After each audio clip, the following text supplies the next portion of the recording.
ꯃꯌꯥꯏ ꯂꯝꯕꯤ ꯑꯩꯈꯣꯏꯒꯤ ꯅꯦꯁꯅꯦꯜ ꯍꯥꯏꯋꯦ 137 ꯃꯁꯤ ꯃꯌꯥꯝꯅꯁꯨ ꯍꯦꯟꯅꯗꯒꯤ ꯁꯨ ꯄꯦꯟꯗꯕ ꯑꯃꯗꯤ ꯅꯨꯡꯉꯥꯏꯕ ꯍꯥꯏꯒꯗ꯭ꯔꯥ ꯂꯣꯏꯁꯤꯜꯂꯛꯄꯗ ꯑꯩꯈꯣꯏꯒꯤ ꯃꯌꯥꯏ ꯂꯝꯕꯤꯒꯤ ꯀ꯭ꯋꯥꯂꯤꯇꯤ ꯂꯩꯅ ꯁꯦꯝꯅꯕ ꯑꯅꯧꯕ ꯆꯤꯞ ꯃꯤꯅꯤꯁꯇꯔꯒꯤ ꯌꯥꯊꯪ ꯇꯥꯎꯊꯈ꯭ꯔꯦ ꯑꯗꯨꯒ ꯑꯩꯈꯣꯏꯒꯤ ꯅꯦꯁꯅꯦꯜ ꯍꯥꯏꯋꯦ 137 ꯏꯝꯐꯥꯜꯗꯒꯤꯅ ꯀꯛꯆꯤꯡ ꯂꯝꯈꯥꯏ ꯐꯥꯎꯕꯒꯤ ꯂꯝꯕꯤꯁꯤ ꯋꯥꯍꯦꯡ ꯂꯩꯀꯥꯏꯗꯒꯤꯅ ꯑꯩꯈꯣꯏ ꯀꯛꯆꯤꯡ ꯂꯝꯈꯥꯏ ꯐꯥꯎꯁꯤꯅꯦ ꯃꯌꯥꯝꯅ ꯃꯌꯥꯏ ꯂꯝꯕꯤ ꯍꯥꯏꯔꯤꯁꯦ ꯅꯦꯁꯅꯦꯜ ꯍꯥꯏꯋꯦ 137 ꯃꯁꯤ ꯑꯩꯈꯣꯏ ꯀꯦꯟꯗ꯭ꯔ ꯇꯔꯦꯠꯅ ꯀꯣꯟꯕ ꯑꯦꯔꯤꯌꯥꯅꯦ ꯍꯥꯏꯖꯕ ꯇꯥꯔꯦ ꯑꯣꯖꯥ ꯃꯁꯤ ꯃꯇꯝ ꯀꯨꯏꯅ ꯑꯩꯈꯣꯏꯒꯤ ꯀꯣꯏꯂꯥꯁ ꯊꯥꯔꯨꯗ꯭ꯔꯕ ꯑꯃꯗꯤ ꯂꯝꯕꯤ ꯁꯦꯝꯃꯨꯗ꯭ꯔꯕ ꯃꯇꯨꯡꯗ ꯑꯩꯈꯣꯏ ꯑꯅꯧꯕ ꯁꯔꯀꯥꯔ ꯂꯥꯛꯄꯗꯒꯤ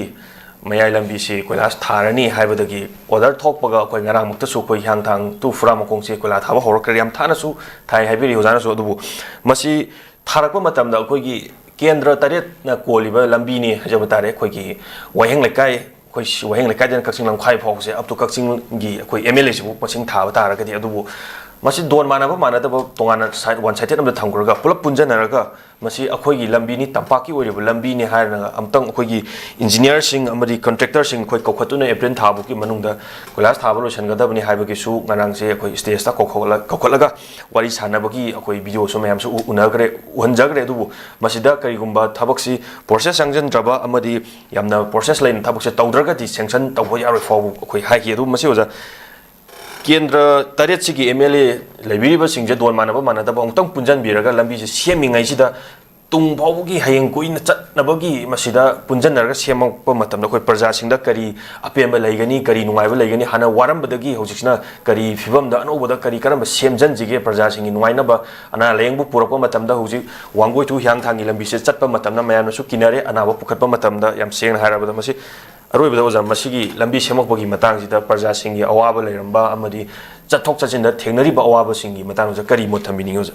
ꯑꯃꯔꯣꯝꯗ ꯌꯥꯝ ꯅꯨꯡꯉꯥꯏ ꯍꯧꯖꯤꯛ RCCꯒꯤ ꯃꯌꯥꯝ ꯑꯃ ꯊꯥꯕ ꯍꯧꯔꯛꯑꯦ ꯑꯗꯨꯕꯨ ꯑꯩꯈꯣꯏ ꯋꯥꯍꯦꯡ ꯂꯩꯀꯥꯏ ꯇꯨ ꯀꯛꯆꯤꯡ ꯂꯝꯈꯥꯏꯒꯤ ꯍꯧꯖꯤꯛ ꯅꯦꯁꯅꯦꯜ ꯍꯥꯏꯋꯦ ꯅꯝꯕꯔ 37ꯒꯤ ꯆꯤꯡꯉꯤꯕ ꯂꯝꯕꯤꯁꯤꯗꯤ ꯀꯣꯏꯂꯥꯅ ꯑꯗꯨꯝ ꯊꯥꯕꯒꯤ ꯐꯤꯕꯝ ꯂꯥꯛꯏ ꯁꯤ ꯃꯊꯛꯇ ꯍꯌꯦꯡ ꯊꯥꯔꯛꯄꯗꯤ ꯈꯪꯗꯦ ꯑꯗꯨꯕꯨ ꯃꯅꯤꯄꯨꯔꯒꯤ ꯂꯝꯕꯤꯁꯤꯡꯁꯦ ꯑꯌꯥꯝꯕ ꯀꯤꯂꯣꯃꯤꯇꯔ ꯀꯌꯥꯅꯣ ꯑꯩꯈꯣই ꯑꯗꯨꯝꯕ ꯑꯩꯈꯣꯏꯒꯤ RCCꯒꯤ ꯊꯥꯔꯅꯤ ꯂꯩꯔꯛ ꯈꯨꯜꯂꯛ ꯈꯪꯗꯦꯅ ꯂꯣꯏꯅꯃꯛ ꯍꯧꯖꯤꯛꯁꯦ ꯊꯥꯕ ꯍꯧꯔꯛꯑꯦꯕꯀꯣ ꯑꯗꯨꯕꯨ ꯃꯗꯨꯃꯛ ꯅꯠꯇ꯭ꯔꯒꯁꯨ ꯑꯩꯈꯣꯏꯅ ꯀꯣꯏꯂꯥꯁꯅ ꯐꯖꯅ ꯁꯨꯃꯥꯏꯅ ꯊꯥꯔꯛꯄꯁꯤ ꯌꯥꯝ ꯅꯨꯡꯉꯥꯏꯕ ꯐꯥꯎꯏ ꯑꯗꯨꯒ ꯏꯚꯟ ꯃꯁꯤ ꯗꯣꯜ ꯃꯥꯟꯅꯕ ꯍꯥꯏꯕꯒꯤ ꯋꯥꯐꯝꯗꯨ ꯂꯥꯛꯇꯥꯔꯒꯗꯤ ꯈꯦꯝꯆꯥꯟꯅ BJPꯒꯤꯅꯤ ꯆꯤꯞ ꯃꯤꯅꯤꯁꯇꯔ ꯑꯣꯏꯔꯤꯁꯦ ꯗꯦꯟ ꯍꯧꯖꯤꯛꯀꯤ ꯀꯦꯕꯤꯅꯦꯠꯇ ꯄꯤꯔꯛꯏꯕ ꯂꯣꯀꯦꯜꯅ ꯋꯥꯡꯒꯣꯏꯒꯤꯁꯤ NPP ꯑꯣꯏꯔꯝꯒꯅꯤꯅ ꯈꯜꯂꯦ NPPꯅꯤ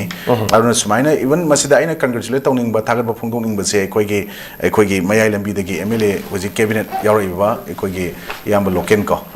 ꯃꯥꯒꯤ ꯑꯗꯨꯒ ꯏꯚꯟ ꯆꯤꯞ ꯃꯤꯅꯤꯁꯇꯔ ꯑꯣꯏꯔꯤꯕ ꯈꯦꯝꯆꯥꯟꯅ ꯁꯨꯃꯥꯏꯅ ꯌꯥꯝꯅ ꯏꯅꯤꯁꯤꯌꯦꯇꯤꯚ ꯂꯧꯕꯤꯔꯒ ꯇꯧꯔꯛꯄꯁꯤ ꯌꯥꯝ ꯅꯨꯡꯉꯥꯏ ꯑꯗꯨꯒ ꯑꯇꯣꯞꯄ ꯑꯗꯨꯝ ꯃꯃꯥꯡꯗ ꯇꯧꯔꯛꯄ ꯃꯌꯥꯝꯁꯤꯡꯁꯦ MLAꯁꯤꯡꯁꯦ ꯂꯣꯏꯅ ꯑꯩꯈꯣꯏ ꯗꯤꯁꯇ꯭ꯔꯤꯛ ꯑꯩꯈꯣꯏꯒꯤ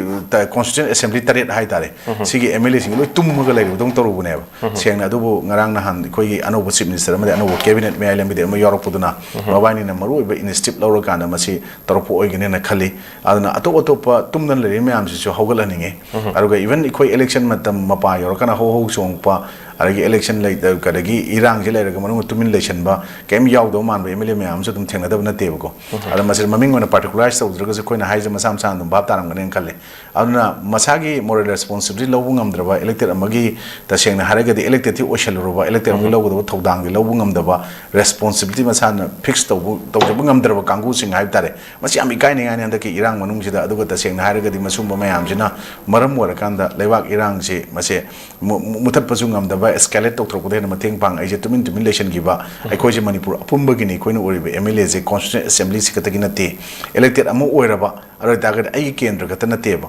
लैरिबा मणिपुर की लैरिबा रिमेनिंग मागी केंद्र गिदुगी मथक्ता 59 केंद्र plus तौसलगा cookie हाइगरा Naga हाइगरा Meitei Bangal हाइगरा लैरिबा खुदिमक्सिगी अपुंबगी MLA ने आइरे जे काव अदुना तसेंगना मिनिस्टर ओइरगसु मसिदा आइना कुकी की मिनिस्टर ने आइना तांकुल की मिनिस्टर ने नत्र नागा की नत्र मैतै की ने आइना सिमिसे माइ खल्लेरगदि लेबाक तौबो यारोइबको थबक अमता पाइखर progress लैररोय अरुगा मयाइ लंबिगिदि अनौबा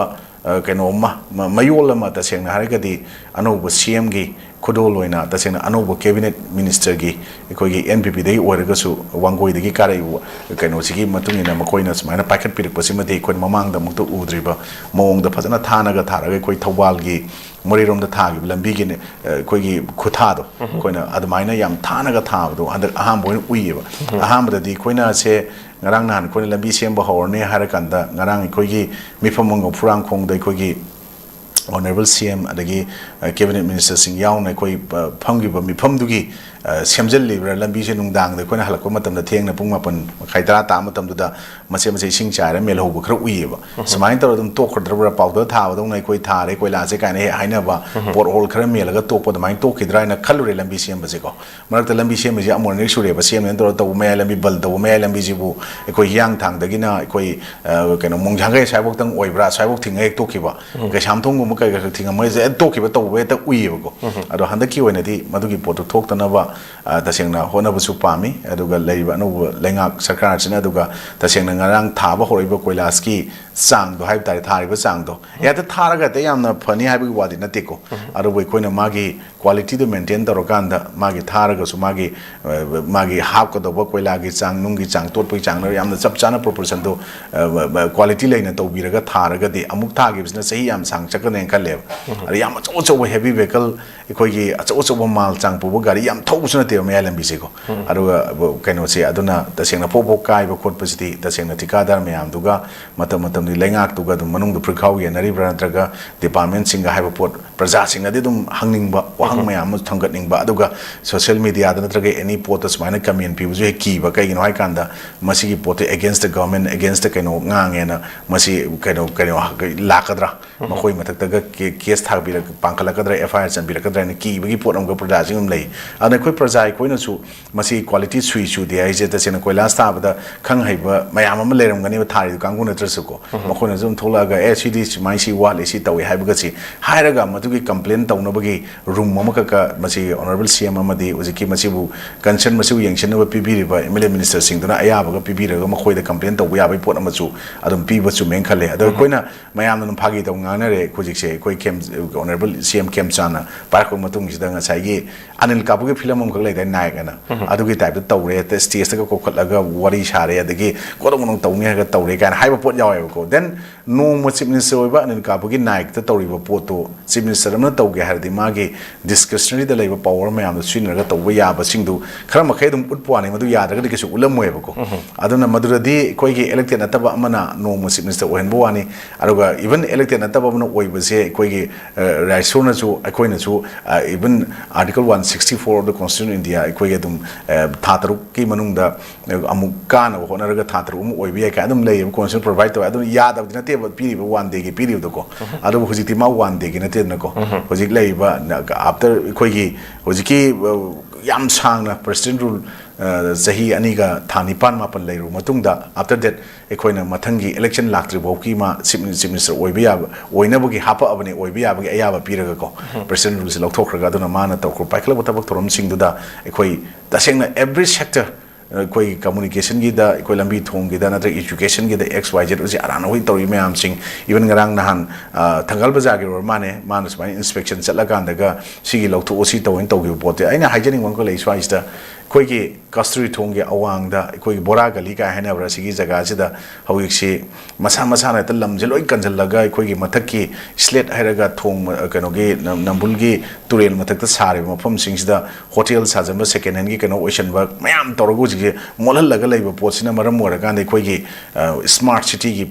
kano da pandam de koi gi si gari gi thamna ba pot koi singkhat laga thamne ba pot am ga gi koi gi nanga pal gi da amaka rims ki awang ga tawi dana ko sige mamang thamno jamot leiba pot me anjeng smart city daga shu chanabi yaroi ba ko sum ga si anau koi panam law la ko tabi de da anau CM anau cabinet leiba me am singsna sumaina unauthorized over pota equigi encroach social lady basing se equigi even equina di mayam the illegal immigrants encroaches police len taction magi tak thok again tawna report mayam sing smai lei bisu tak thok pibo chumena khali ana chum lambi thong sem matam da not only the mayai lambi only atop lady lambi no item mayam le khulak lei basing ju tam na phajana sembira kanda manipur si phajana praja miyam da lambi thongi nungai taba aragi awaba isingi nungi ujik mayam phang deba phal nong dor ko ising der worsu lambi ga tan sum mayam ji phang no khona bada no ba lengak sasan tawgiri ba pai ba singsina hona birakani haibagi thajab ju thamjai aduna hujiki thajab singsi aham bada ꯇꯦꯂꯔꯗ ꯌꯥꯝ ꯐꯖꯔꯒ ꯃꯅꯨꯡꯗ ꯁꯤꯅꯦꯃꯥꯗ film ꯇꯥꯔꯛꯀꯥꯟꯗ ꯌꯦꯡ ꯌꯥꯗ꯭ꯔꯦ ꯁꯤꯃꯥ flop ꯆꯠꯂꯦꯀ ꯍꯥꯏꯕ ꯄꯣꯠꯇꯨꯗꯤ ꯇꯥꯍꯟꯖꯅꯤꯡꯗꯦꯅ ꯑꯩ ꯁꯨꯃꯥꯏꯅ ꯊꯝꯖꯒꯦ Okay, yamna marik chumu wafam ni ozan losalakra thambiri se not only mehai lambi khoigi mehai lambi khakta sunna taba khoi manipur wafam mayam bada lambi phatre ha bajim de khoi mayek ta tara leirabani mehai lambi khakta sembi ba khakta sunna tan atopa jaga jaga gi lambi sing amadi leira khulak sing ana laing chathok chachin tawbada su khudong ja driba amadi khoigi tamba khakta lambi sengune haibagi wakhan che natabi da khoi chingi ya da su anaba porak pada gari thongjan ma yada ba jaga am su leiribani kadu masi runa makse tamna nongmada pulap losalo haibadi yadamni na tamna athu matamda semakani haibagi asa duni praja sing su thambiri se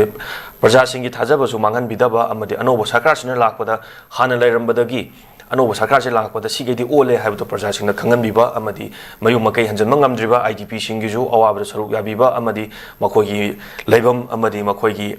center sing da su chatuna mogi awaba nungaiba saruk yabiba singim praja mayam su pamjari se thagachari oja nore suwindogi morning analysis mapung pham gi damakta amadi yingbi viewer sing bu su aroi darak su taramna